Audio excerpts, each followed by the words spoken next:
6천이었습니다. 그러니까 차이가 좀 있죠. 네. 그래서 큰 의심 없이 입주를 결정하게 되는데 입주 당시에는 요 보증보험 가입도 가능하다. 요 얘기를 들었어요. 그런데 막상 6개월 뒤에 확인을 해봤더니 보증보험 가입이 불가능한 이런 주택이었던 겁니다. 이게 어떻게 됐나 알고 봤더니 이 A씨가 입주를 한 뒤에 이 매매 거래가 이루어졌고 이 실제 거래가가 2억 8천이었던 겁니다. 그러니까 이 A씨 보증금보다 낮은 일명 깡통전세였던 겁니다. 상대방을 기망해서, 그러니까 속여서 어떤 재산적인 이득을 편취했을 때 우리가 사기로서 처벌이 되는데, 그렇다면 입증을 해야 되는 거예요. 애초에 이 사람은 돈도 없었고 자력도 없고 보증금을 반환해줄 능력이 없었음에도 불구하고 나에게 전세를 맡긴 것이다. 그렇기 때문에 이 사람은 사기다. 이걸 입증하는 게 쉽지는 않아요. 어릴 때부터 제 꿈은 행복하고 단란한 가정을 꾸리는 거였습니다. 사랑하는 사람과 결혼해서 토끼 같은 자식들과 알콩달콩 사는 일. 그러기 위해서 가장 먼저 해야 할 건 바로 신혼집 마련이었는데요. 결혼 준비를 하며 좋은 집을 찾기 위해 며칠이고 발품을 판 끝에 마침내 마음에 쏙 드는 집을 발견할 수 있었습니다. 자기야, 여기 어때? 어머, 신축 빌라네. 엘리베이터도 있고 방도 너무 크고 좋다. 근데 자기야, 여기 좀 비싸지 않아? 우리 예산에서 조금 초과할 것 같은데. 아, 이제 곧 우리 결혼하면 아이도 낳고 그 아이 또 키우고 이래야 될 텐데 이 정도 크기는 돼야 되지 않겠어? 뭐 좀 비싸긴 하지. 아이고. 멋있어. 더 볼 것도 없어. 그냥 저기 역 가깝지, 뭐 신축이지, 로얄층 막 이런 거요 이거. 그러니까 하나밖에 안 남았으니까 이거 빨리 해 이거 저기. 에? 이거 신혼부부니까 특별히 이거 저 건축주가 이거 하나 딱 이렇게 기념으로 갖고 있으려고 그랬는데 이거 딱 해준 거예요. 이거 빨리. 에? 근데 저희가 계약을 할 거니까요. 아니 분명히 저희 계약할 겁니다. 예, 빨리 결정을 해야 돼. 오후에 또 두 팀 보러 오기로 했으니까 빨리 결정을 해야 돼 이거 빨리. 이 부동산에서 이 집은 행복건설에서 지은 신축이고 건축주가 직접 계약을 진행하니 걱정할 필요가 없다고 저희를 안심시켰습니다. 그렇게 계약을 마치고 신혼의 단꿈에 젖어있던 어느 날입니다. 여보세요, 이재용님 되시죠? 네네, 제가 이재용입니다만. 네, 며칠 전에 전세보증보험 신청하셨죠?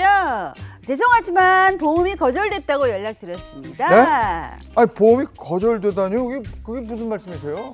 제가 주택 공시 가격을 조회해 보니 전세 보증금보다 주택 공시 가격이 더 싼 걸로 나와서 보증보험 가입이 불가합니다. 아니 그게 무슨 말씀이세요? 여기 빌라가 3억 6천에 매매되고 있는데 저는 3억에 들어왔거든요. 이재용님이 입주한 뒤에 집주인이 바뀌면서 주택 가격이 그때보다 떨어졌습니다. 모르셨습니까? 뭐라고요? 알고 보니 제가 살던 빌라는 보증보험 가입 자체가 불가능한 집이었는데요. 제가 입주한 이후에 매매 거래가 이루어져서 집주인이 바뀌었고 새 매매 가격이 제 전세 보증금보다 낮아 소위 말하는 깡통 전세가 된 상황이었습니다. 설상가상 집주인은 보증금을 돌려줄 돈이 없다면서 그냥 계속 살라고 하는데 대체 저는 어떻게 해야 하나요? 와, 이거 정말 가만해. 큰일입니다. 요즘 뭐 신혼부부나 사회 초년생을 대상으로 깡통 전세, 이 전세 사기가 기승을 부리고 있다는데 이게 대체 어떻게 된 일일까요? 자세히 좀 전해주시죠. 네, 이야기는 이렇게 됩니다. 30대 A씨가 이제 결혼을 하게 되면서 신혼집으로 서울의 신축 빌라 전세 3억 원에 계약을 하게 됩니다. 중개업자가 뭐라 그랬냐? 분양가가 원래 이 전세금보다 높기 때문에 깡통 전세 걱정 없다. 이렇게 안심을 시켜줬어요. 또 실제 인터넷에도 거래 가격으로 이 분양 가격으로 나온 게 3억 6천이었습니다. 그러니까 차이가 좀 있죠. 네. 그래서 큰 의심 없이 입주를 결정하게 되는데 입주 당시에는 요 보증보험 가입도 가능하다. 요 얘기를 들었어요. 그런데 막상 6개월 뒤에 확인을 해봤더니 보증보험 가입이 불가능한 이런 주택이었던 겁니다. 이게 어떻게 됐나 알고 봤더니 이 A씨가 입주를 한 뒤에 이 매매 거래가 이루어졌고 이 실제 거래가가 2억 8천이었던 겁니다. 그러니까 이 A씨 보증금보다 낮은 일명 깡통 전세였던 겁니다. 그래서 더 큰 문제는 뭐였는가? 집주인이 보증금을 돌려줄 수 없다. 못 돌려준다. 세입자를 다시 구하든지 아니면 그냥 살아라. 이런 입장을 고수하면서 이 A씨는 아주 난처한 상황에 처한 겁니다. 이 전세 사기, 깡통 전세 이거는 뭐 진작부터 들어왔던 네, 얘기인데 맞아요. 요즘 들어서 또 이렇게 피해가 크게 늘고 있다면서요? 네, 깡통 전세, 전세 사기 정말 요즘에 많습니다. 그 최근 국토교통부에 따르면요, 전세 사기 피해 건수만 해도 전국적으로 2만 5천 건에 이른다고 합니다. 이 문제가 뭐냐면 대부분의 피해 연령층이 40세 미만이에요. 40세 미만이 74%가 넘는 것으로 나타나는데요. 그 다음은 정말 우리 사회의 사회 초년생인 20, 30대가 또 뒤를 잇는 걸로 조사가 되었습니다. 아파트는 공시지가나 시세 정보가 좀 비교하기 쉽게 좀 잘 나와 있잖아요. 근데 사연에서는 공시지가를 확인하고 계약을 했단 말이에요. 근데 정작 나중에 실제 매매 가격이 왜 이렇게 차이가 나는 거예요? 이런 사기 피해는 내가 제대로 안 알아봐서 아니면 내가 정보가 부족해서 네. 당하는 게 아닙니다. 요즘 이런 신축 빌라 사기는요, 말 그대로 조직적인 범죄예요. 그러니까 피해자가 알고도 속을 수밖에 없는 그런 구조를 띠고 있습니다. 그러니까 처음에 이 건축주 입장에서는 당연히 분양가를 높이 팔면 좋겠죠. 네. 그리고 분양을 대행하는 분양대행사 입장에서는 이거 전세금만으로도 다 비용 충당 가능합니다. 이렇게 홍보를 하게 되겠죠. 이 가운데 또 브로커도 끼게 되고 바지 사장도 끼게 됩니다. 그러니까 구조를 보자면 신축 빌라를 짓고 나서 네. 사실상 이 빌라는 아파트보다는 시세라는 것을 명확하게 확인하기가 어려워요. 아파트는 주변에 비교가 될 만한 그런 곳들이 많기 때문에 네. 같은 동인데 15층이랑 10층 가격이 크게 차이 나진 않잖아요. 시세라는 게 있는데 신축 빌라는 일단 그 동호 수가 작다 보니까 명확한 시세를 확인하기가 어렵습니다. 그리고 주변의 입지나 환경에 따라 또 가격이 천차만별일 수 있거든요. 이런 걸 악용해서 사실은 주변 시세라던가 지금 시장 상황을 보면 2억 원 정도가 적정한 최초의 판매 대금인데 이걸 2억이 아니라 3억 정도로 부풀리기를 하는 겁니다. 이걸 건축주랑 분양 대행사가 말 그대로 입을 맞추면 이 분양가가 사실은 2억이 적당한데 3억 정도로 올리는 건 사실 쉽거든요. 그다음에 문제는 전세는요 2억 5천에 받는 겁니다. 그럼 이거 매매가보다는 적당하고 내가 신축으로 들어가는 이점을 누리겠다 하면 2억 5천에 전세를 들어오는 사람이 생기는데 제가 앞서 적정한 분양가는 2억이라고 말씀드렸잖아요. 네. 그러니까 전세금만으로 이 빌라를 소유하고 네. 오히려 5천만 원 정도 이득을 본 걸 브로커와 중간에 시행사와 건축주가 나눠 가지게 되는 아이고야. 거죠. 이런 방식들이 횡행을 되면서 왜 한참 뉴스에 빌라왕 이런 얘기 맞아요. 있잖아요. 네, 빌라왕. 이런 방식을 통해 내 돈은 한 푼도 들이지 않고 빌라를 400채, 500채, 와. 600채씩 가진 거죠. 저는 이건 빌라 사기왕 이렇게 명명하고 싶고요. 결국 전세보증금 받았지만 이거 다 개인이 탕진해버린다거나 실체를 알 수 없게 결국 다른 사람들이 다 나눠 갖고 정작 집주인은 돈 한 푼 없는 사람이거든요. 그러니까 내가 보증금을 돌려받을 때 아무도 책임지는 사람이 없고 결국 이것을 경매에 붙여야 되는데 원래 경매를 붙이면 가격이 더 떨어지게 되니까 내 보증금보다 훨씬 못한 돈을 받을 수밖에 없고 그마저도 경매가 쉽지 않은 게 현실입니다. 근데 이 살고 있는 집 소유주가 바뀌었는데 그 세입자가 그걸 전혀 모르게 될 수도 모를 있나요? 수 있나? 모를 수가 있죠. 왜냐면 지금 현행법상으로는 그 집주인이 바뀌었어요. 예를 들어서 매매를 통해서 A씨가 B씨한테 팔았습니다. 그 세를 끼고 있는 상태에서도 팔 수 있다는 거예요. 근데 이 사실을 이 세입자한테 고지를 할 의무가 없다는 거예요. 아, 그래서 모르는구나. 그러니까 아까 변호사님 말씀하셨던 것처럼 그 속칭 바지 사장, 뭐 네. 깡통, 진짜 빈주머니 이런 사람한테 집주인의 명의가 넘어간다고 하더라도 이거를 세입자는 모르고 그냥 계속 산단 말이에요. 그리고 이 자기의 전세 계약 기간이 종료되고 나서 청구를 해야 될 거 아닙니까? 네, 보증금을 그렇죠. 돌려달라고. 그럼 그걸 근데- 누구한테 청구해야 돼요? 새롭게 바뀐 집주인한테 청구를 하려고 하면은 나는 돈이 돈이 없는데요. 없다 이래 보니. 이전 집주인한테 청구를 하려고 하면은 저는 팔았는데요. 아. 이런 상황이 이루어질 수가 있다는 거예요. 그리고 빌라왕 그 말씀하셨는데 빌라왕 진짜 이거 드릴 말씀이 너무 많은데 시간상 다 말씀드리기는 조금 어렵겠지만 이런 게 있을 수가 있어요. 그 세입자가 나중에 집주인 한테 청구를 한 거예요, 보증금을. 근데 이 사건에서는 집주인이 죽어버렸어요. 사망했다고요. 네. 그러니까 청구를 하려고 해도 청구를 할 사람이 없는 거예요. 그렇죠. 그러면 어떻게 해야 돼요? 상속인을 찾아가야 돼요. 근데 상속인을 우리가 어떻게 알아요? 뭐 어떻게 찾았어요. 막 SNS를 뒤져가지고 뭐 부모님 뭐 그리고 누나 막 이렇게 찾았어요. 찾아갔죠. 뭐 저기 전라도 어디에 사는. 근데 상속 포기를 한 거예요. 아하. 그럼 후순위 상속인한테 가요. 후순위 상속인은 너 어떻게 알아? 래 그러니까 물론 이런 경우에 그 재산 관리인을 선임하고 이런 절차가 있기는 한데 결국에는 이게 시간이 엄청 오래 걸린단 말이에요. 그리고 이 사람의 그 상속인들을 찾아다니는 그런 일, 그건 사실상 불가능해요. 보증보험 제도가 있죠. 보증보험 제도가 있어서 이 보증보험 제도를 통해서 보증금을 돌려받으려고 해도 어떤 게 있냐면 집주인과 임대차 계약이 정상적으로 종료되었다는 확인을 받아와라는 거예요. 제가 그랬어요. 이 제 사건이었거든요. 네. 죽었는데 어떻게 받아오냐? 그러니까. 상속인한테 받아오세요. 어떻게 받아오냐? 상속인이 누군지 모르는데. 그 TF팀에 문의하시라. TF팀이 어딨냐?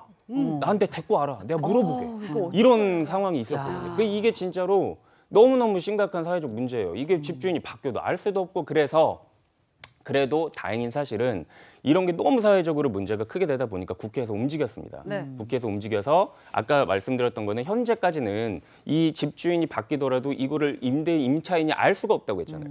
근데 이런 거를 이제 고지를 하도록 의무 조항이 신설이 됐고 만약에 세입자가 그 사실을 알았어요. 근데 새로 바뀐 주인이 정말 이런 변제 자력이라던가 이런 게 하나도 없는 빈주머니다. 이런 경우가 있을 수 있으니까 1개월 내에 이런 경우에는 나는 이 임대차 계약 해지하겠습니다. 라고 하는 입법이 지금 발의 중입니다.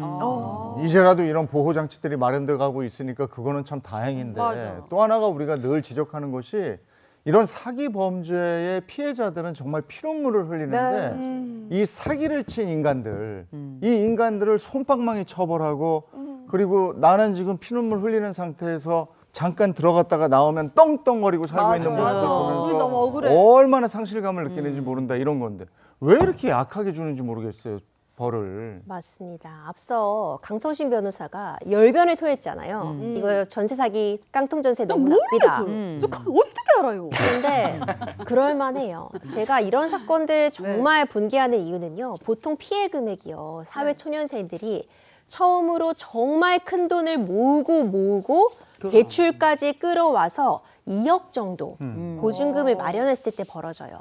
그런데 우리가 요즘 뭐 집값이 오른다 뭐 10억이다 12억이다 이런 얘기를 들어서 그렇지 네. 사회 초년생이 2억을 다시 모으려면 아유, 언제 모아요? 그걸? 얼마나 네. 긴 시간이 드는데요. 2억을 잃고 나서 괜찮아. 넌 아직 사회 초년생이니까 다시 일어설 수 있어 라고 어른들이 얘기를 할 수 있을까요? 아유. 그러니까 너무나도 피해가 큽니다.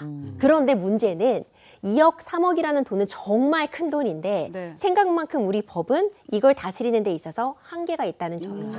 물론 전세 사기 같은 경우 사기죄로 처벌됩니다. 근데 이 사기죄의 정의가 상대방을 기망해서, 그러니까 속여서 어떤 재산적인 이득을 편취했을 때 우리가 사기로서 처벌이 되는데 그렇다면 입증을 해야 되는 거예요. 애초에 이 사람은 돈도 없었고 자력도 없고 보증금을 반환해줄 능력이 없었음에도 불구하고 나에게 전세를 맡긴 것이다. 그렇기 때문에 이 사람은 사기다. 이걸 입증하는 게 쉽지는 않아요. 하지만 이제 뉴스에서 이제 논란이 됐던 그 빌라 사기왕 같은 사건들은 돈이 없는데 400채씩 갖고 있다면 이것은 반환할 의도가 없다고 충분히 인정되기 때문에 사기죄로 처벌이 되지만요. 제가 앞서 설명드렸던 것처럼 개인에게 2억 3억 원은 너무 큰 돈이지만 이걸 좀 더 가중처벌하려면 그 기준이 5억 원이거든요. 그러니까 그 액수에는 또 미치지 못하는 거죠.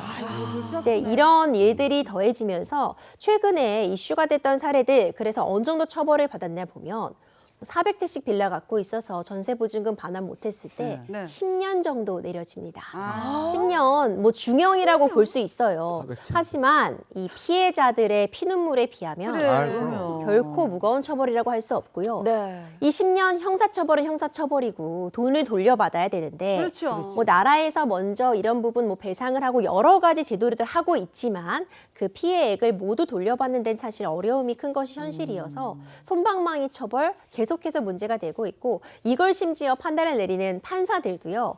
입법에 좀 미비가 있는 것 같다. 이런 부분 입법 개선이 필요하다는 의견도 내고 있는 상황입니다. 네. 강성신 변호사 또 한 번 열변을 그러니까. 그런 시간입니다. 듣고 확실하게 말씀해 주세요. 네. 유의할 점 뭐 한 100만 가지 되는 것 같아요. 지금 뭐 100만 시간이 가지요? 없으니까 진짜 많아요. 유의할 점이 너무 많은데 일단은 기본적으로 우리가 확인하셔야 될 게 임대차 계약 맺기 전에 전세 계약 맺기 전에 등기부등본 그 정도는 진짜 확인합시다. 바로 우리가 등기부등본. 등기부등본 떼봐서 네. 쉽게 얘기하면 그 근저당권 설정이 내가 지금 임차로 들어가려고 하는 그 이전에 덕지덕지 붙어 있단 말이에요. 그렇죠. 그러면은 이거 어떻게 되겠어요? 만약에 내가 전세 보증금을 돌려받지 못했을 경우에 내 집이 경매에 넘어간다고 하더라도 선순위한테 다 돈이 가버리니까 낙찰 대금이 그럼 내가 갖고 올 수 있는 게 없단 말이에요.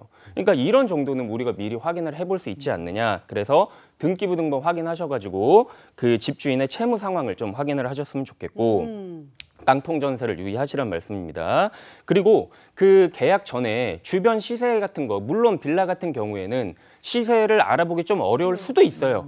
수도 있는데 공시지가 같은 것도 우리가 인터넷을 통해서도 알아볼 수가 있고 그리고 좀 주변에 발품 팔아가지고 이 정도 신축 빌라면은 시세가 대충 어느 정도 그렇죠. 되느냐 이런 거를 좀 내가 지금 이 매물을 선택해서 중개한 중개인뿐만 아니라 좀 다른 중개인들한테도 돌아다니면서 물어보고 확인을 해보시는 거예요. 그런 식으로 좀 확인을 하셨으면 좋겠고 그 다음에 그 보증보험 미가입 시에는 네. 이 계약 해제해버리겠다라는 것도 좀 특이하게 적어놓으셨으면 특이하게. 좋겠어요. 우리가 계약서 적으실 때 특약사항란에 특약 같은 거는 양 당사자의 합의가 있으면 얼마든지 그걸 적을 수가 있거든요. 맞아요. 그리고 만약에 입주 전까지 내가 계약을 하고 나서 입주 전까지의 그 시간이 있을 거 아닙니까? 그때 근저당권 같은 게 설정돼 있으면 안 될 거 아니에요. 그러니까 있으면은 안 되고 만약에 있으면은 무조건 말소시키고 말소되지 않았으면 우리 계약 다 무효야. 이런 특약을 좀 넣으셨으면 좋겠고 계약금도 전부 다 반환해줘야 돼. 이런 걸 꼭 넣으셨으면 좋겠고 제일 좋은 건 사실 전세 보증보험에 가입을 하는 겁니다. 네. 근데 이거의 어떤 그 제도의 복잡함이나 허점들을 이용해 가지고 집주인이 이렇게 하는 경우들이 있어요. 아, 들어줄게요. 다 해줄 거예요. 나 임대사업자니까 이거 의무적으로 해줘야 되고. 근데 그렇게 해주고 안 해줘. 나중에 그 보증금을 줬는데 나몰라라예요. 어떡해요? 내가 잘못 알았는데요. 계약서 써야겠네. 막 그런 상황들이 있을 수 있단 말이에요. 맞어요. 그런 상황이 있을 수도 있으니까는 아까 말씀드렸던 그런 특약 같은 거 꼭 좀 조심하셨으면 좋겠고 그 소액 임차인 제도라는 거 하나만 더 말씀드릴게요. 그 지역마다 다르긴 한데 우리가 그 목적물에 살고 있는데 그게 경매에 넘어갔을 때 내가 후순이더라도 일정 그 소액의 보증금만큼은 우선적으로 보장을 받을 수 있게 하는 게 이제 소액 그 보증금 제도거든요. 네네. 임차인 제도니까 내가 이거를 인터넷에서 검색을 해보셔가지고 내가 지금 사는 곳에 해당하는 곳에 소액 임차인으로서 얼마까지 내가 우선순위로서 보장을 받을 수가 있느냐 이거를 좀 확인하셔가지고 아하. 그 범위 내에 들어오는 임대차 계약을 체결하시는 게 어떻게 보면 좀 사고를 미연에 예방할 수 있는 하나의 방법이니까 알아두셨으면 좋겠습니다. 오케이.